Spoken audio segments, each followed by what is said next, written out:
সোহেল হোসেন আপনি লিখেছেন, প্রথমবারের মতো মিস ইউনিভার্স প্রতিযোগিতায় অংশ নিল সৌদি নারী। এরকম একটা সংবাদ প্রচারিত হয়েছে বিভিন্ন জাতীয় ও আন্তর্জাতিক গণমাধ্যমে। সঙ্গে সৌদি আরবের কালিমা খচিত পতাকা হাতে স্বল্প বসনা নারী।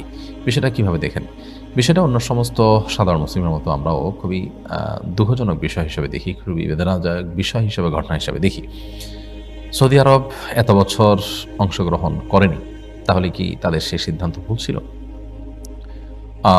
নারীকে মুক্তির নামে, নারীকে স্বাধীনতার নাম দিয়ে আজ গোটা পৃথিবীতে নারীবাদীরা মেয়েদেরকে পণ্যে পরিণত করেছে এবং এত বাজেভাবে উপস্থাপন করেছে যেন পণ্য ছাড়া আর নারী কিছুই নয়। সর্বত্র নারীকে পণ্য হিসেবে উপস্থাপনের এক মহোৎসব যেন চলছে।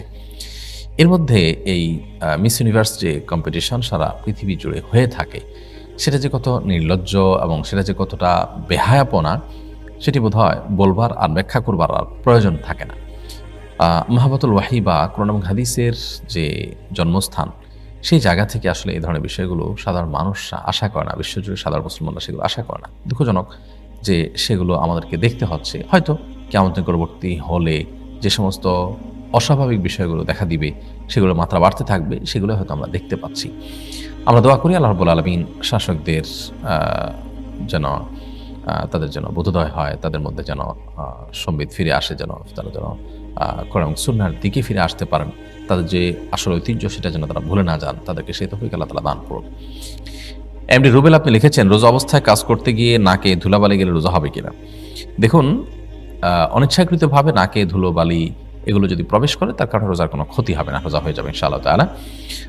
তবে আমাদেরকে অবশ্যই যত্নশীল থাকতে হবে যে রোজা অবস্থায় আমাদের পেটে যেন মুখ দিয়ে, নাক দিয়ে কোনো কিছু প্রবেশ না করে, সেদিকে খেয়াল রাখতে হবে। বাকি চলাফেরা করতে গিয়ে বিশেষ করে আমরা যে ঢাকার কথা যদি বলি, তাহলে ঢাকা যে আপনার ধুলোর শহর, সেখানে চলবো আর ধুলো ঢুকবে না, তা তো আসলে সম্ভব না। কোনো না কোনোভাবে আমাদের নাকে মুখে ধুলো প্রবেশ করে। তো এরকম পরিস্থিতিতে বা এরকম জায়গায় যদি ধুলোবালি আমাদের ইচ্ছার বাইরে প্রবেশ করে, এমনকি কাজ করতে গিয়ে দেখা যায় যে কাজের ফাঁকে এরকম চলে আসে নাকে মুখের ধুলোবালি, তো এগুলো ইচ্ছার বাইরে প্রবেশ করলে কোনো অসুবিধা নেই, রোজা ভঙ্গ হবে না। আর এমনিতে খেয়াল রাখতে হবে যতটুকু সম্ভব যাতে ভেতরে ধুলোবালি না যায়। অহেতুক বারবার থুতু ফেলে ফেলে মুখ পরিষ্কার করার আলাদা কসরত করার কোনো প্রয়োজন নেই। তবে এমনি সাধারণ যত্নশীল থাকলেই হবে যেন নাক মুখ দিয়ে কোনো কিছু প্রবেশ না করে।